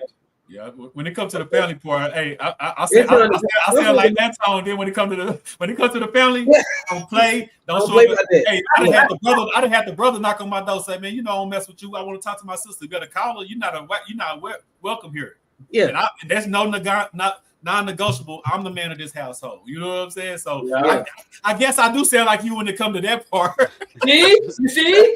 Okay, Tony, there's a little bit of honesty there. I can see that now. You know, and that's real. I've been 26 years, and that's just how it's been. Because I admit when I feel fakeness, when I feel this and that, and when it's talked about my back, it's cool if you don't like me and you talk behind my back. That's cool. But you'll never come to my house with that energy. You like, if that's the way it is, we're gonna stand on that. And you just stay in your world. I never come to your house, you never come to mine. I'm cool. Okay. And it worked. She's still here, it worked. I can relate. See, I know as a single man, I mean, you know, I'm stuck in my ways right now, right? So I don't have anybody to really break up that little circle. Figure that out. I can understand, but I know for a fact I'm gonna have to bite my tongue. I know for a fact I'm gonna have to bite my tongue. You might bite that motherfucker off, right? And but I'm not gonna negotiate on how I deliver something. I'm gonna say this, Antoine, and it's an uncanny super ability of women. And Vic mentioned this earlier. You know what I'm saying? You said it brings us closer to God, right? Or something like that. Hey, women have the ability to torture a man if they want to emotionally. You know what I'm saying? Over the simplest things, over the simplest disagreements, because they know that they own our heart. They know that they own our brain. You know what I'm saying? And as tough as we want to be, as tough as what we want to act, at the end of the day, when a woman, you know, puts those emotions in there and the face changes, the voice changes, you start hearing a little crackling in the voice and stuff like that, bro. Like, you like, okay, let me go ahead and give in. I know this is not the best for what I'm talking about here, but I got to go ahead and give in because at this point, I'm making my wife emotional, and I don't like to see my wife hurting. Yeah, they're brats. Women are brats. Ain't no doubt about that. They are brats, bro. Toddlers that can get pregnant. They are brats. and once you look at it that way, you that's what I'm saying, like tact and compassion and all that stuff. Once you look at them, not trying to infantilize them, but as a leader, you have to say, if I close my eyes and I was listening to this conversation outside looking in, right? Mm-hmm. Who would I think is arguing with me? Who would I think is going? Is this an adult? You know what I'm saying? Just based off the words. This is why I say translation and interpretation, right? If you just listen to it and translate it and you just read it word for word, it would sound like it's coming from an adult toddler. You know what I'm saying? But then when you look at it, then you get the emotions like you're talking about, Cavi. You have to figure out how you want to play it. That's going to change your words. I'm not saying you should capitulate. We're not saying it doesn't happen. We're just saying you have to find the best way to say not right now or no or whatever it is. You know what I'm saying? But then when you lay down some clear cut guidance, like Tony was saying, hey, we locked in for the next 2 months. You know what I'm saying? Don't be spending no money. And then then it's like, hey, what the fuck you doing? You know what I'm saying? That's what I'm trying to say. You have to make it clear to them that you're not going under for them like that. Yeah, you put my property. No, I do not want struggle love. Why would I invite that into my life? If you're coming in with $50,000 debt, which is the average of what some people have with school loans or whatever, they'll be paying that shit off, especially if they got a good job, right? I already know I'm allocating. This is how much your paycheck is going towards that debt. Right. That's a fact, because this is how much I'm contributing to it, so we can get it down quick together. And mind you, she has to be my wife and have the ring and all that. Oh, of course, you're not paying nobody's student loan debt if she ain't your wife, no doubt. So I don't see why, as a man, you take the lead and tell her that. And then listen, my vacation was like this last year. Obviously, you're taking this chunk of my money for your debt. This is what we can do. It's all right, Lakeisha. It's all right. Yeah, no, y'all always feel attacked. You know? Like, look, hey, look. I feel bad now. Hey, look, Antoine, that ain't even your wife. You see what you just said?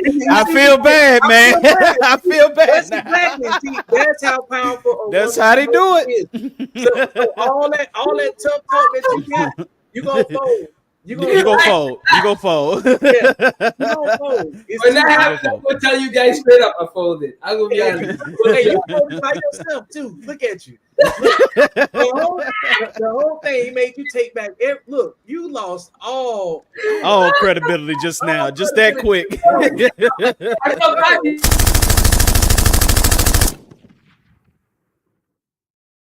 Amazing now. Hey, Cappy, isn't it working great now? Hey, it's working great. He got it zoned in for real. Yeah, he got it zoned in now. And you know, when we talking about this, like I said, and when we talk about, the manipulation of a man's mind and his heart and all this stuff, it's like I said before, Vic. I think Antoine, you were here when I said it too. Off of that song "Hood Love" by Mary J. Blige. If you listen to the lyrics of what she said, I put your soul through the business and test the weight of your heart. Women will actually be okay. They'll be in an okay space, in a really good space, but because they want to test your soul and test the weight of your heart, they'll spark an argument or whatever just to see where you're standing and make sure that you're still there for her. They'll do that. So at the end of the day, and there may be a woman on here to say, "Oh, we don't do that. That's bullshit. Y'all do that." And lie, and then manipulate right away. Like when what they call gaslighting is truly tone policing. Because most times when they say, "Oh, you gaslighting me," you have to sign up to be gaslit. You know what I'm saying? And then you have to decide to stay in the situation to continue to be gaslit. And then they flip it back and then say, "Look what you did to me. You made me feel this way or made me act this way." When the reality is, all of that is emotional manipulation.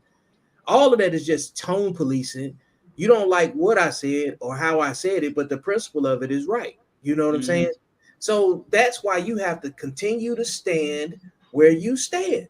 You can't fold. You just have to say no very nicely. You know what I'm saying? Okay. You have to deny the application for resource at that point. Okay, but let me see if you guys agree with this, right? And I'm gonna sound like the simp right now, willingly, and I'm already a simp now because you already failed. You already done yourself in. This is what I'm saying, right? I know I'm a hard ass. I know that. I know because I've set in my ways. I never was challenged in my own home, nor will I ever be. But that being said, I think men today have to put themselves in the position, hence why I was saying 60, 80 hours a week. Men have to put themselves in the solid position to be able to say no. They can't be struggling. They can't be they can't be willing to commit, do all this shit on the side and be able to tell a woman no. No, men today have to put themselves in the position to be able to say no. And what I'm not talking only financially, I'm talking emotionally, you're committed. This is the woman. But you have to be set to be able to lead like that and use these words, right? And men today aren't doing that. I think men today are not doing that. And social media has given them this right that they didn't even earn to be able to just say it. You know what I'm saying like that? That's what I'm trying to say. Men today, in the position of men today, I find men today aren't in the position to dictate or want anything based on the shit that I'm seeing on social media and even what's out there. That's all I'm saying. And it's not right. Men have an obligation. Listen, a woman deserves to be on a pedestal until she turns it into entitlement. That's when you take her down, smack her up a bit, and then put her right back up. Oh my God, this dude says. I mean, Oh that's my all right. God. You know what I mean? 'Cause then, you know, He said he's speaking figuratively. Hold on. Hold up, Antoine. Hey, Antoine is What? speaking for himself in this particular moment. Absolutely. Always Absolutely. speaking for himself. 555 Antoine. Okay, I'm just saying when she turns that pedestal, you do the hand motion too. yeah, but when she turns that pedestal, listen, I'm being real. When she turns that pedestal into entitlement, that's when you have to take her down a few notches and go, look, it doesn't work that way. Yes, I open the door for you. Yes, I show you chivalry. Yes, I make sure you're provided for. But at the end of the day, you're gonna respect what I'm doing. You're not gonna. You're not entitled for me to do this. I do this because it's a position you're in, who you mean to me, and vice versa. So there's that. That's all I'm saying. Men need to put themselves in that position, and I find men today don't want to work those 60 to 80 hours weeks. Right? They want to die. Meanwhile, they qualify for Chuck E. Cheese. It's like you can't. No, and the finer a woman is, the more you should be able to put yourself in the position to tell that woman no. Because what you're not going to do is you could be replaced, and she knows that. So that's all I'm saying. Men have some responsibility in this. Not only the woman to listen. That's absolutely. If you don't have any leverage, you're a liability. Yeah. That's just it, because you can't have the least amount of resources and think you can make the rules. And if you're going to lead, you have to. Resources isn't always about money. It's about know-how. It's about ingenuity. It's about creativity. So if you don't know what to do, you're a liability. Period.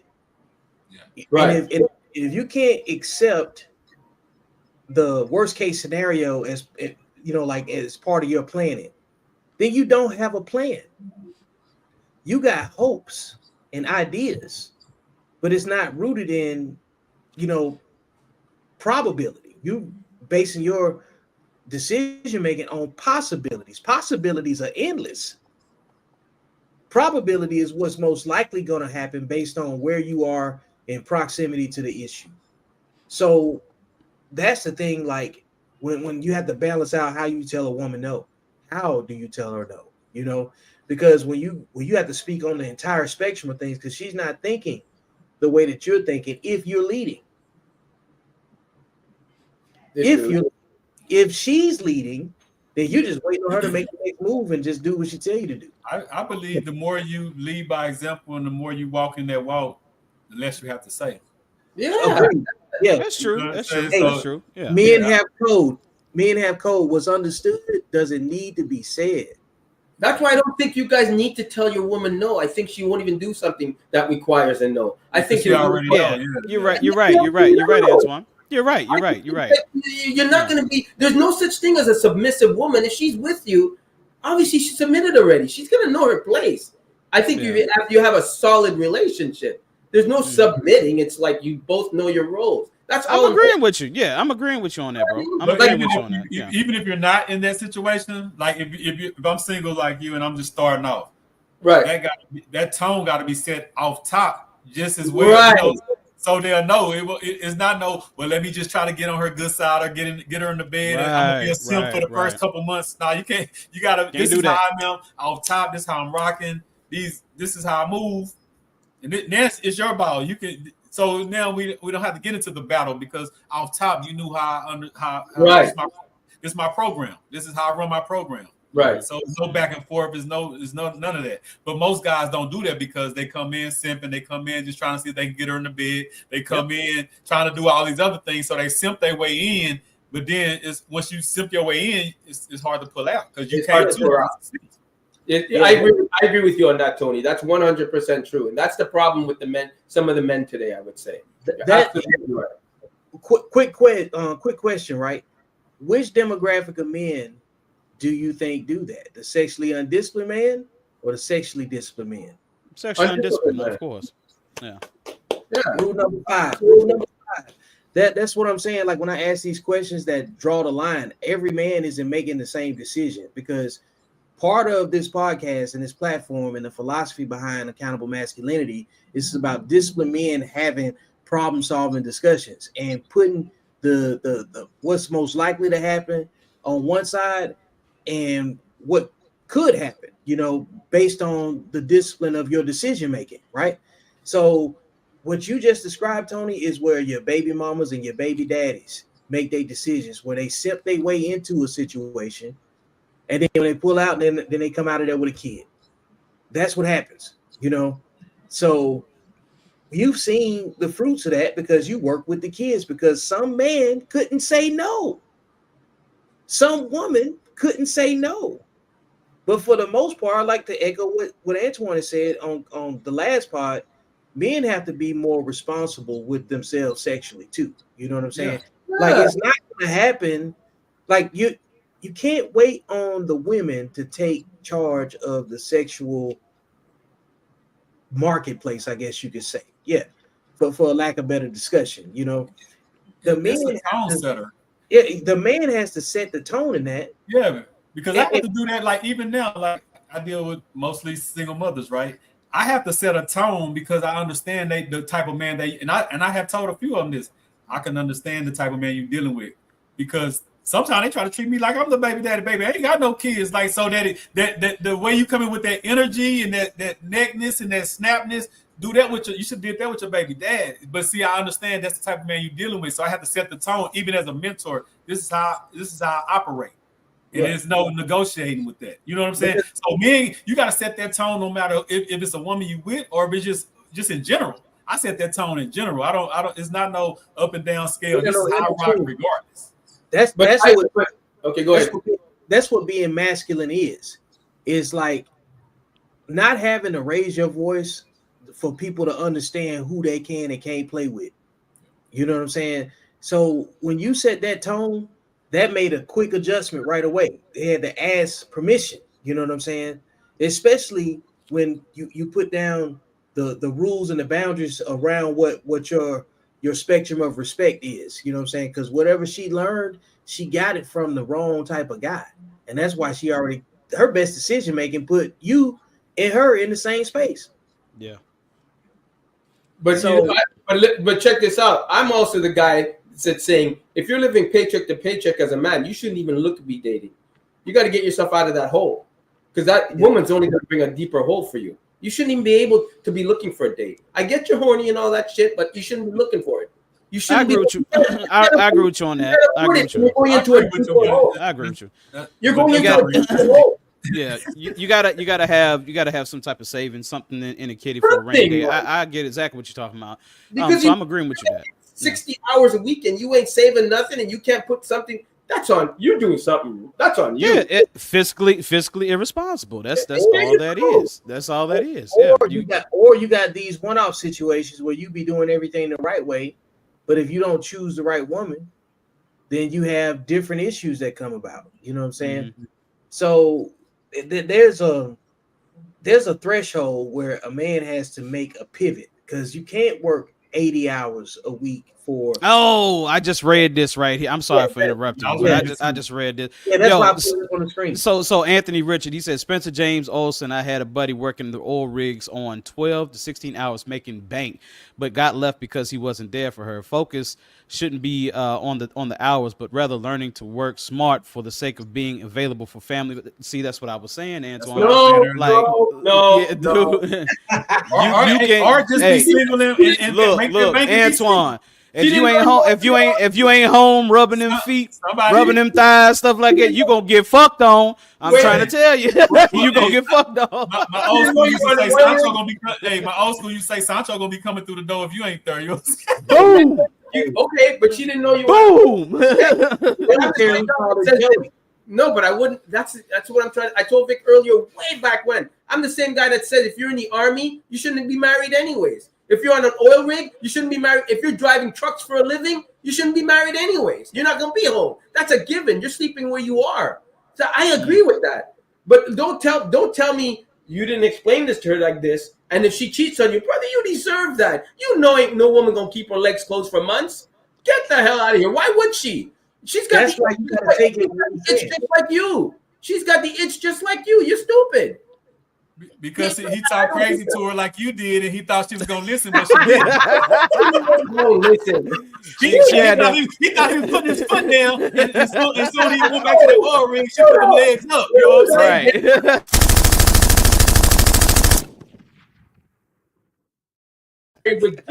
Oh, you got that perfect now, Vic. You don't get married with jobs like that. Come on, man. You don't get married with. Most people on the R ring are married. Most people are. Yeah, most people in the military are married. Most trucks are married. You know what I'm saying? Well, you know what? I told my guy to take a pay cut and drive locally, and he's happy ever since he made that decision. There you go. There's changes you're gonna have to make, and you know what? And if you're doing a job like that, make sure you get a DNA test for your kid. That's all I can say. Damn. I agree with him on that because it's you know what I mean? I'm just saying. You weren't pregnant 9 months ago. It's not. Do the math, buddy. Right. It ain't yours. I'm just saying. All right, fellas, let's circle back because we get ready to wrap this up.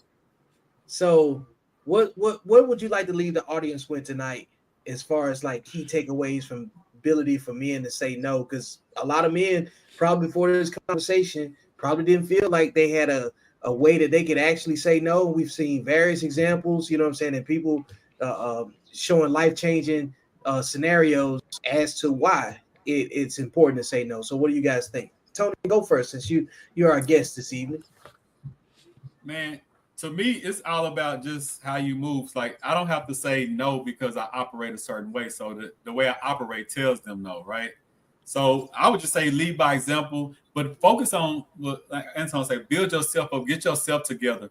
Because if you struggling, if you ain't got nothing, if you need a couple dollars from her when she get paid, all them knows, don't nobody care about your nose when you ain't got nothing, you're not contributing. So the first step to even before you even get to the no, get yourself right physically, financially, and mentally.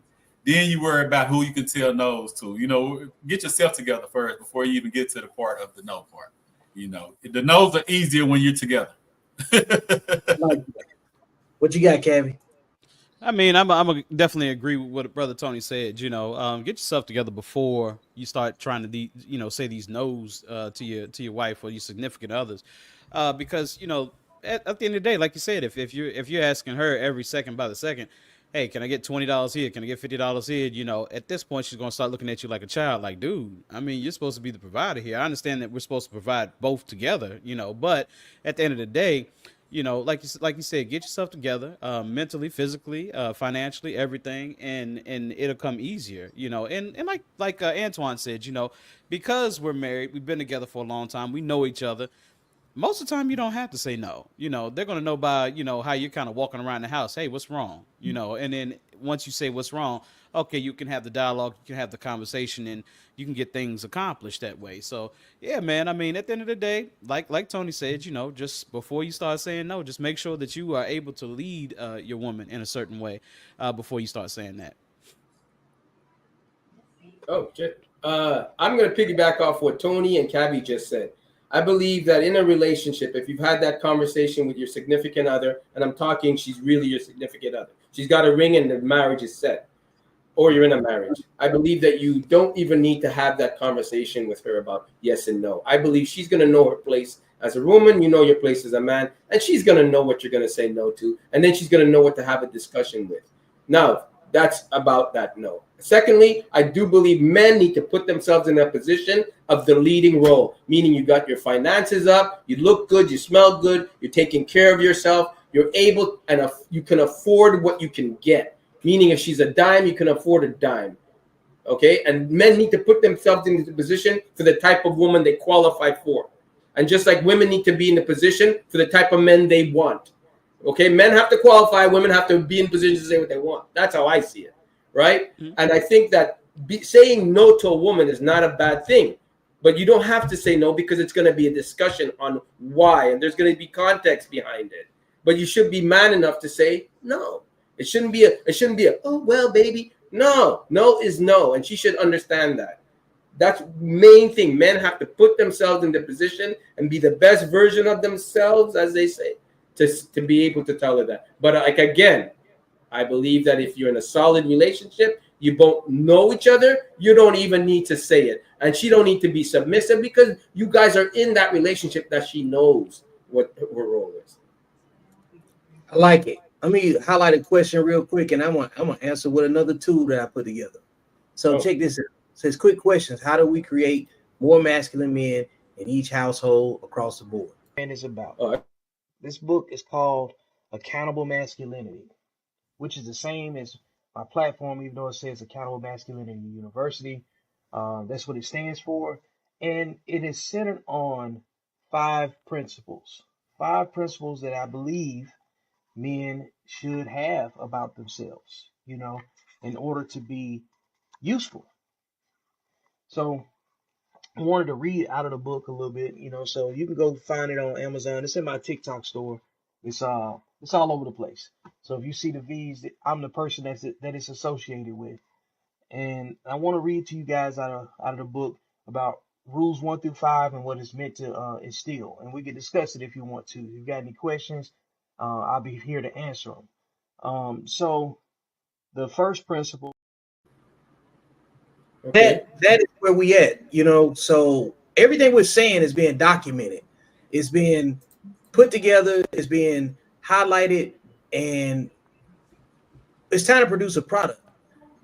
That's what I'm about. Produce a product. Don't just talk anymore. We had 4 years of talking, what I'm saying, gender conflict and everything, and this is the outcomes of what we have right now. This is from the people. Shout out to he understood exactly. It was his first time here on the platform. He got it. Masculinity would enable men to be able to say no or stand on morals more affirmatively with compassion at the same time.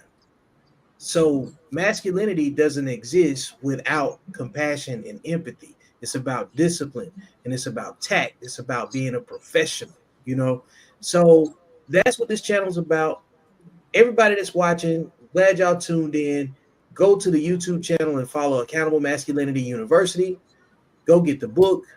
Check the links, the captions. Shout out to the Uncle Junior Network. Heavy, Tony, and Antoine is always present. You guys have been awesome. And we're out. Peace. Good being on with you guys, man.